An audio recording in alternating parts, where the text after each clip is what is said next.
Tim SAR Bandar Lampung menemukan Budi, 30 tahun, korban yang tenggelam di Sungai Wailesung, Kecamatan Lambu Kibang, Kabupaten Tulang Bawang Barat, pada Minggu tanggal 12 Januari tahun 2025. Korban Budi tenggelam sekitar pukul 13.00 waktu Indonesia Barat dan kemudian ditemukan pada pukul 17.00 waktu Indonesia Barat.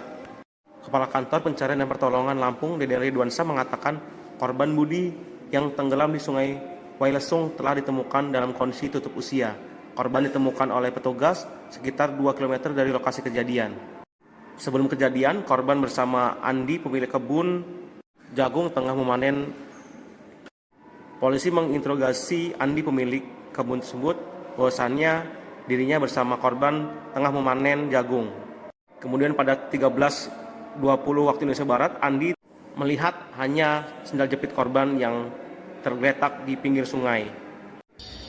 Baik, kami melaporkan dari Tulang Bawang saat ini dari tim SAR gabungan, baik dari BPBD Tulang Bawang, kemudian Polres dari Tulang Bawang, kemudian juga dari Polsek Menggala.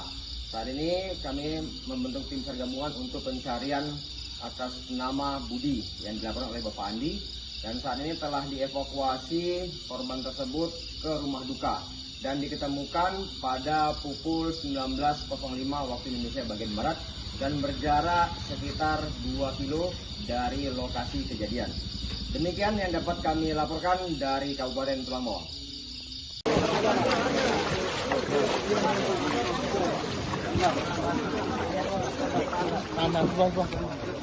Dari tahan barang.